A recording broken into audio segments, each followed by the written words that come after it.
아골골짝에 담긴 메시지 이 제목으로 말씀을 전하겠습니다.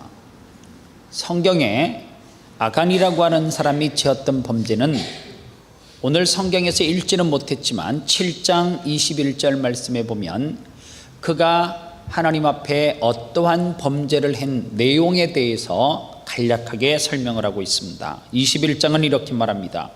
내가 노력한 물건 중에 시날산의 아름다운 외투 한 벌과 은 200세겔과 그 무게가 50세겔 되는 금덩이 하나를 보고 탐내어 가졌나이다. 이게 아간이 지은 죄예요.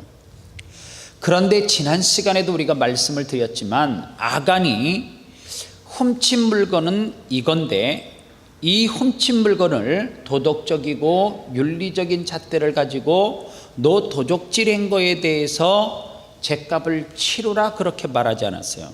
성경에 보니까 아간이 비록 이렇게 겉으로 드러나는 것은 얼마 되지 않는 것을 훔쳤지만 성경은 그가 뭐라고 이야기를 하느냐 하면 여호와의 언약을 어겼다 그렇게 접근을 한단 말이에요. 우리가 볼 때는 도적질인데 성경은 아간이 범죄한 죄는 언약을 어겼기 때문에, 그리고 성경은 또 뭐라 그래요? 여호와의 명령을 어겼기 때문에 그렇게 이야기해요. 그래서 그 가족뿐만 아니라 이스라엘 전체가 아골골짝이라고 하는 것에 무덤에 묻히게 되어지는 엄청난 하나님 앞에 벌을 받게 되어지는 것이 성경에 기록되어져 있습니다.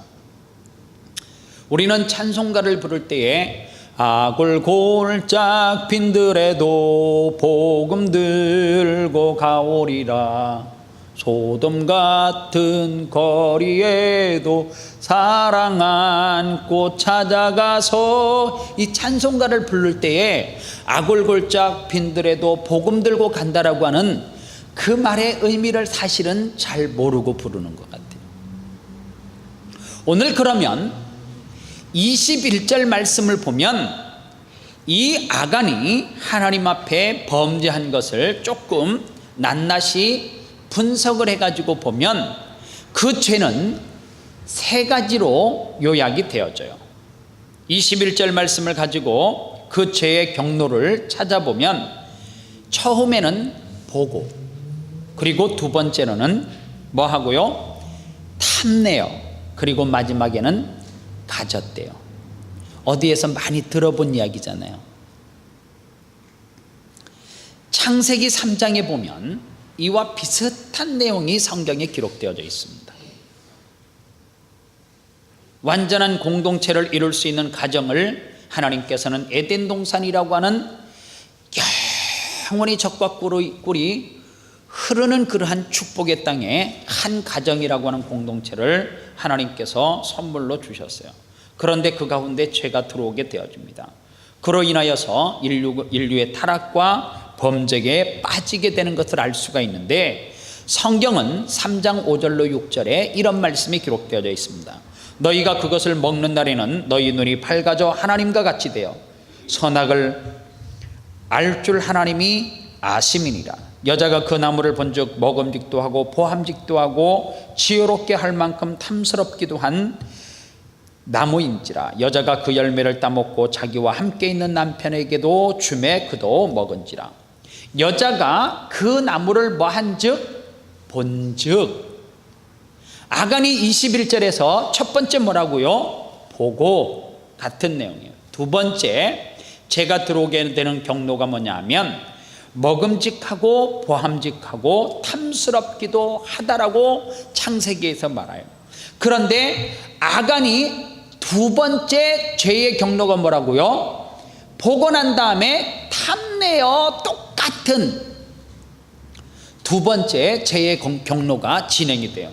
마지막 세 번째로는 뭐라고요? 가졌나이다. 아간은 가졌다라고 그래요.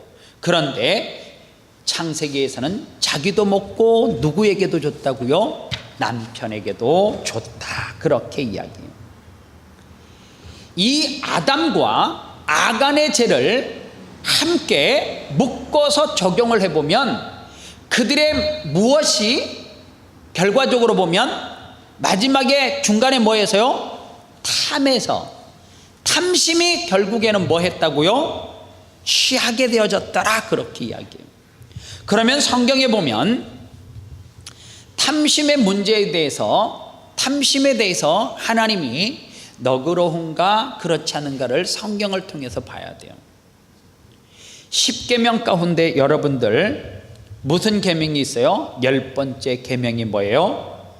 너는 남의 것을 탐하지 말라, 그렇게 기록해 놓았어요. 저는 성경을 보면서 성도들이 10계명만 잘 지켜도 훌륭한 성도가 된다, 그렇게 이야기를 해요. 10계명만 잘 지켜도 정말 훌륭한 성도가 돼요. 탐심이 어떻게 우리의 심령 가운데, 영혼 가운데 들어오게 돼요? 마음속에 만족하지 못할 때에, 뭔가 불만족스러울 때에 하나님께서 8개를 줬어요. 그러면 8개는 복이에요, 저주예요? 제가 볼 때는 복이에요. 그런데 우리는 뭐 해요? 만족하지를 못해. 부족한 무엇을요? 2개를 채우려고 해요. 사람들은 10개를 줬어요. 그러면 또 이렇게 간다니까요. 예수님은 12를 좋아했는 것 같다고. 숫자 12. 그래서 또 부족한 무엇을요? 2개를 탐하게 되더라고 하는 사실입니다. 이 불만족은, 탐심은 결국에 어디에서 오는 거냐 하면 하나님에 대한 불신앙이고 하나님에 대한 불만족에서 온다라고 하는 사실이에요. 가난의 삶, 그리고 그리스도인의 삶이라고 하는 것이 이 땅에서 나그네로 살아가면서 하루하루 누구의 힘으로 사는 거예요? 나그네는 누구의 힘으로 살아요? 성경은 우리가 나그네라 그러는데 우리는 누구의 힘으로 살아가요? 하나님의 힘으로 살아가는 거예요. 그러니까 하나님께서 8개 주면 8개의 만족을 해야 돼요, 안 해야 돼요? 해야 돼요. 하나님께서 에덴 동산을 창설하시고 난 다음에 그 가정을 주시고 너희들은 이 동산에 있는 그 모든 것들을 취해도 된다. 그러나 단 뭐 하나는 동산 중앙에 있는 선악을 알게 하는 나무의 열매는 취하지 말라는 거예요. 그러면 뭐 어떻게 하고 살아가면 돼요? 동산 중앙에 있는 것만 취하지 않고 그 나머지 모든 것은 누리며 살아가라고 하나님께서 우리들에게 복을 줬다라고 하는 사실입니다. 그런데 그 탐심이, 불만족이 무엇을요? 탐하게 해요? 너는 전쟁 가운데 전쟁을 마치고 나서 전쟁 속에서 그들이 버리고 갔든지 아니면 그들에게 노력한 물건이든지 취하지 말라, 성경은 그러잖아요. 그러면 무슨 이야기예요? 만족하고 살아라는 거예요. 네가 받은 것 있지 않니? 네가 가진 것 있지 않냐는 거예요. 오늘 성경에 보니까 하나님께서 어떻게 악안의 범죄를 규명하고 있는가 하면 15절에 온전히 바친 물건을 가진 자로 뽑힌 자를 불사르되 그와 그의 모든 소유를 그리하라. 이는 여호와의 언약을 어기고 이스라엘 가운데서 망령된 일을 행하였음이니라 하셨다 하라. 여호와의 언약을 어기고, 그리고 자기 집에서가 아니라 이스라엘 가운데서 망령된 일을 행하였음이니라 하셨다 하라, 그렇게 이야기해요. 여기서 첫 번째로는 언약을 깼고 또 거기에서 멈추지 않고 망령된 일을 했다, 그렇게 이야기해요. 망령된 일이라고 하면 조금 좀 뭐라 그럴까요? 구체적이지 않아요. 추상적인 것 같아요. 망령되다라고 하는, 이 망령되다라고 하는 히브리어가 네발리, 이렇게 레발라 이렇게 말하는데, 이 네발라라고 하는 말은 어떤 뜻을 가지고 있냐면, 이 네발라라고 하는 단어가 동사로 쓰여졌을 때는 이런 의미가 있어요. 한 아내가 남편이 있는데 그 남편 한 사람에게 만족을 하지 못하고 뭐 하는 거요? 바람 피우는 거. 이 네발라라고 하는, 이 망령되다라고 하는 이 단어가 우리가 십계명 속에서도 내 여호와 이름을 망령때 일컫지 말라, 그렇게 이야기하잖아요. 이 망령되다라고 하는 말이 뭐냐면 너 누구로 만족하고 살아가라는 거예요? 하나님 나로 만족하고 살아가라는 거예요. 그래서 너는 그 다른 어떤 신에게도 끼웃끼웃 거리지 말라 그 말입니다. 그래서 이 네발라라고 하는 이 망령떼다라고 하는 말은 한 아내는 누구로 만족하고 살아가라는 거예요? 한 남편으로 만족하고 살아가라 그 말이에요. 이것이 영적으로 대입을 시키면 우리는 신부예요, 아니에요? 신부잖아요. 예수 그리스도는 신랑. 신부는 누구로 만족하면서 살아야 돼요? 예수 그리스도로 만족하면서 살아가야 된다 그 말이라는 거예요. 그래서 골로새서 3장 5절에 보면 탐심은 곧 뭐라는 거예요? 우상 숭배다 그렇게 이야기해요. 우리는 어떻게 지음을 받았는가? 8개를 주면 8개에 만족하면서 살아가라는 거예요. 얘가 네 남편이냐? 남편에게 만족하면서 살아가라는 거예요. 너 나 믿니? 믿어요. 어떤 시골의 권사님이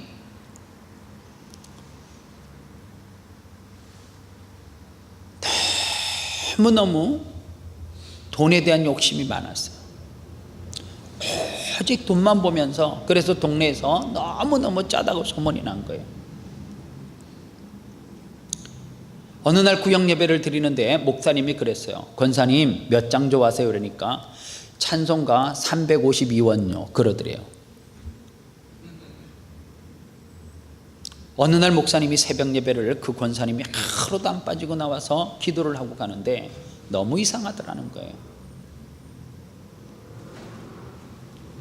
왜냐하면 처음에 기도는 정상적으로 시작해요. 하나님 아버지 감사합니다 뭐 이렇게 기도하다가 마지막 마무리할 때 보면 꼭 이상한 소리가 들리더라는 거예요. 우리는 어떻게 기도를 마무리해요? 하나님 아버지로 시작해서 예수 그리스도로 기도를 마치잖아요. 그런데 이 권사님은 마지막에 기도를 마칠 때 석가모니 예수 공자 맹자 이름으로 기도합니다. 아멘 이러더라고요. 너무 목사님이 신기해서 잘못 들었는가 싶어요. 어느 날은 급하면은 꼭 2명은 된다는 거예요. 여유가 좀 시간이 있을 때는 보면 하여간 나올 만한 사람들 다 나오고 난 다음에 기도합니다. 아멘 이러고 급할 때는 석가모니와 예수의 이름으로 아멘 이러고 가더라는 거예요. 어느 날 목사님 불러서 권사님 내가 잘못 들었는지 모르겠는데 도대체 그게 뭐냐고.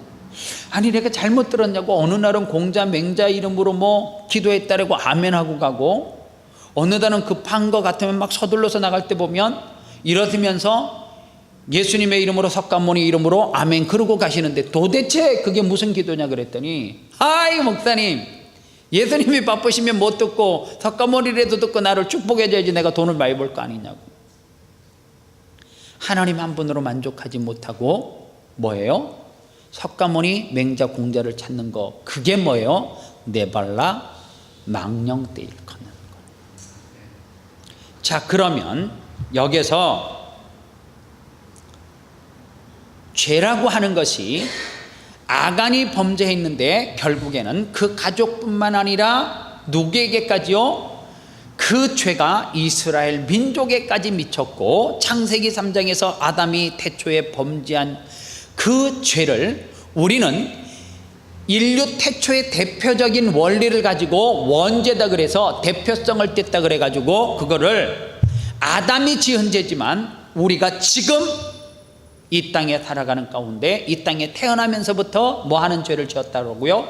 원죄를 지었다라 그래요. 그게 대표성이란 말이에요. 자, 아간의 죄가 그 작은 죄가 왜 그렇게 큰 죄로 그게 성장하고 자라가지고 이스라엘 백성 전체까지 미쳤는가? 오늘 성경을 우리는 좀 더 깊이 좀 볼 필요가 있습니다. 여러분들 오늘 성경 21절에 보면 노력한 물건을 쭉 이야기하다가 그 물건을 어디에다가요? 장막 가운데 땅속에 감추었는데 은은 그 밑에 있나이다 그렇게 이야기해요. 내 장막 가운데라고 성경은 그렇게 이야기하는데 장막이라고 하는 표현을 썼는데 22절과 24절에서는 장막이 계속해서 반복적으로 나와요. 성경에서 어떤 한 단어가 짧은 구절에 집중적으로 많이 나온다라고 하는 것은 그 단어 가운데 깊은 영적인 의미가 있다라고 하는 뜻으로 보시는 것이 좋아요. 그런데 보니까 장막이라고 성경은 썼는데 장막이 뭐예요? 영어로 텐트예요. 지금으로 말하면 뭐예요? 하우스라는 거예요. 집. 그러니까 아간이 그 노략한 물건을 취해가지고 어디에다가 묻은 거예요? 자기 집에 가지고 와서 땅을 파고 묻었다라고 하는 것은 누구도 알 수 있다? 그 가족 전체가 알 수 있다. 그런 의미가 있어요. 창세기에서도 마찬가지예요. 우리가 봤어요. 아담이 선악과 따먹었다 그러니까 그냥 믿으라 그러니까 믿지. 걔가 따먹은 게 지금 시간적으로 보면 얼마나 오래됐는데 하나님도 너무 좀 째째한 거 아니에요? 그때 그거 하나 먹은 거 가지고 우리가 뭐 그렇게 인류 대대로 자자손손대로 지금까지 아담의 원죄를 이야기하고 있냔 말이에요. 그런데 그게 뭐예요? 대표성의 원리라는 거예요. 아골골적이라고 하는 지명이 아간이라고 하는 이 말의 뜻이 뭐냐면 아카라에서 유래된 게 나온 게 뭐예요? 파생된 게 아골골짝이에요. 아간이라고 하는 이름의 뜻이 뭐냐 하면 괴롭게 하는 자, 이런 뜻을 가지고 있어요. 그래서 아골골짜기는 무슨 골짜기라 그래요? 또 다른 말로 괴로움의 골짜기, 그렇게 성경은 이야기를 하는 거예요. 그런데 여기서 만약에 아간이 범죄한 그 사실이 괴로움으로 다 끝난다라고 하면 성경에 무슨 우리에게 주는 메시지가 있겠어요? 아골골짝 빈들에도 복음 들고 간다라고 찬송가에서 말하는 것이, 아니 아골골짝이라고 하는 것이 괴로움의 골짜기, 그래서 범죄하여서 이스라엘 전체가, 아간의 가족들이 다 범죄하여서 하나님 앞에 그 범죄함을 통하여서 죄 받은 것으로 끝난다라고 하면 그게 성경에서 무슨 의미가 있냐는 거예요. 그런데 잘 보면 이 아골골짜기가 우리에게 던져주는 이 메시지를 이해하려고 하면 성경 한 곳을 갖다가 대입을 시키지 않으면 이 아골골짜기는 영적인 의미를 찾기가 어려워요. 호세아 성경을 여러분들이 스토리를 조금 알잖아요. 호세아라고 하는 선지자가 있어요. 그런데 어느 날 하나님께서 그에게 결혼을 시키는데 좀 출신 성분이 별로 안 좋은 고멜이라고 하는 여인을 부인으로 줘요. 그런데 아이를 낳고, 그리고 이 고멜이라고 하는 여인은 바람이 나기 시작해요. 그런데 성경을 보면 호세아서 2장 4절로 5절에 보면 이 호세아라고 하는 사람은 예수 그리스도의 그림자 아닙니까? 고멜은 누구예요? 우리예요, 우리. 그런데 성경은 뭐라고 이야기하냐면 호세아서 2장 4절로 5절에 보니까 내가 그의 자녀를 긍휼히 여기지 아니하리니 이는 그들이 음란한 자식들임이니이다. 그들의 어머니는 음행하였고 그들을 임신하였던 자는 부끄러운 일을 행하였나니 이는 그가 이르기를 나는 나를 사랑하는 자들을 따르리니 그들이 내 떡과 내 물과 내 양털과 내 삶과 내 기쁨과 내 술들을 내게 준다 하였음이니라. 남편이 주는 것을 만족하지 못하고 이 여인은 다른 남자에게 이렇게 줄 수 있는, 세상에서 줄 수 있는 것들을 탐하여서 어디로 갔다는 거예요? 다른 남자 품으로 갔다, 그 말입니다. 그런데 이것은 영적으로 보면 우리를 말하잖아요. 하나님이 우리에게 주신 게 있다니까요. 내게 3개 줬으면 3개 만족하면서 살아가라는 거예요. 하나님께서 5개를 줬으면 5개에 만족하고, 하나님이 하나 주셨으면 하나 준 거에 감사하고 살아가라는 거예요. 그런데 그거에 감사하지 못하고 고멜이라고 하는 여인은 누구를 찾아가요? 다른 남자를 찾아가서 필요한 삶, 필요한 양털, 필요한 물, 필요한 떡, 필요한 술, 이런 것들을 그 남편들을 통하여서 채워요. 그런데요, 성경은 뭐라고 이야기하냐면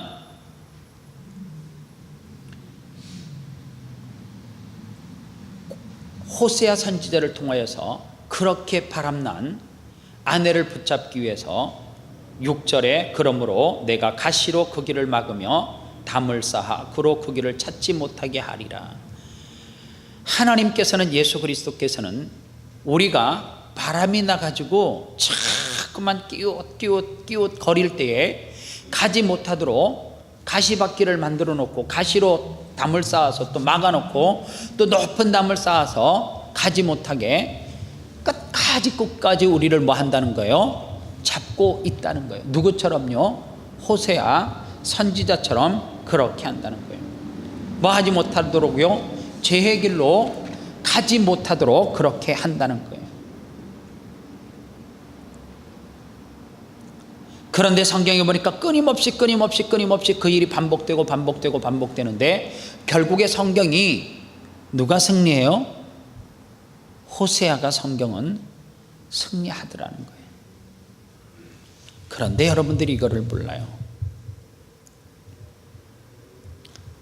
고멜이 그래도 행복했을 거 아니에요. 이러는 사람이 있어요. 뭐가 행복해요? 이 남자 저 남자를 만나보니까 행복할 수도 있나? 그런데 여기서 영적으로 있잖아요. 세상 밖으로 뛰어나갔던 것을 우리가 물질적인 어떤 이성적인 게 아니라 세상의 것을 얻기 위해서 뛰어나가면서 하나님께서 주시는 것에 만족하지 못하고 마치 누구처럼요? 야곱처럼 수년 동안 고통당하고 어려움당하고 결국에는 이것을 우리가 뭐라고 이야기해요? 시험 환난으로 표현하는데, 시험 환난이 대체적으로 보면요 왜 오느냐? 내려놓지 못하니까 오는 것 같아요. 순종을 못하니까, 욕심을 자꾸만 부리니까, 탐하니까, 준 거에 만족하지 못하고 살아가니까 어떻게 해요? 자꾸만 뛰쳐나갈 때마다 하나님은 뭐로 그를 다스릴 수밖에 없어요? 시험이라는 것을, 고난이라는 것을 통하여서 돌아오게끔 할 수밖에 없다는 거예요. 그런데 성경에 보니까 호세아서 2장 14절로 15절의 말씀에 보니까 어떻게 이야기하느냐 하면 이런 말씀이 있습니다. 그러므로 보라, 내가 그를 타힐러 거친 들로 데리고 가서 말로 이루하고 거기서 비로소 그의 포도원을 그에게 주고 아굴 골짜기로 소망의 문을 삼아 주리니 그가 거기서 응대하기를 어렸을 때와 애굽 땅에서 올라오던 날과 같이 하리라. 여기 보니까 여호수아에서는 아굴 골짜기가 저주와 심판과 멸망으로 상징되어지는 그러한 아굴 골짜기인데, 여기에서는 아굴 골짜기로 소망의 문을 삼아 주리니 그렇게 성경은 말하고 있다는 거예요. 여러분들, 소망의 문은 어떤 문이에요? 다시 여호수아로 가지고 내려오면 소망의 문이라고 하는 것은 이스라엘 백성들이 이제 가나안을 가기 위해서 정탐꾼을 보냈잖아요. 그런데 정탐꾼을 보낼 때 어떻게 해요? 누가 숨겨줘요? 기생라합이 숨겨줘요. 그런데 그들이 거기에 숨어 들어가는 것을 알고 내놓으라 그랬을 때 기생라합이 창문을 통하여서 무슨 줄을? 붉은 줄을 내려줘요. 그 줄은 무슨 줄이에요? 소망의 줄이요, 구원의 줄이란 말이에요.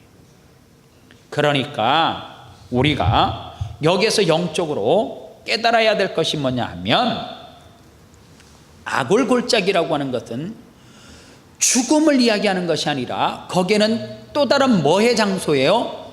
소망과 구원의 장소예요. 중요한 게 있어요. 그런데 무엇을 잡아야 돼요? 소망의 문에서 줄을, 구원의 줄을 잡지 못하면 아굴 골짜기는 그냥 아굴 골짜기, 죽음의 골짜기, 고통의 골짜기가 돼요. 그러나 과거와 현재 내가 하나님 앞에 탐심으로 통하여서 무엇을 놓쳐버리고, 중심을 놓쳐버리고, 그리고 내게 주신 것에 만족하지 못하고, 그리고 세상 것을 지금까지 끊임없이 쫓아가면서 무엇인가를 얻으려고 하는, 그러다가 어느 순간에 내 삶을 돌아보니까 어디에 와 있어요? 아굴 골짜기에 와 있어요. 그런데 이 아굴 골짜기에서 무엇을 잡아야 된다고요? 소망의 줄을 잡아야 돼요. 그러면 살아요. 그러면 악을 골짜기는 소망의 문, 생명의 문으로 바뀌어지는 은혜가 있을 줄 믿습니다. 이 시간 같이 한번 기도하도록 하겠습니다.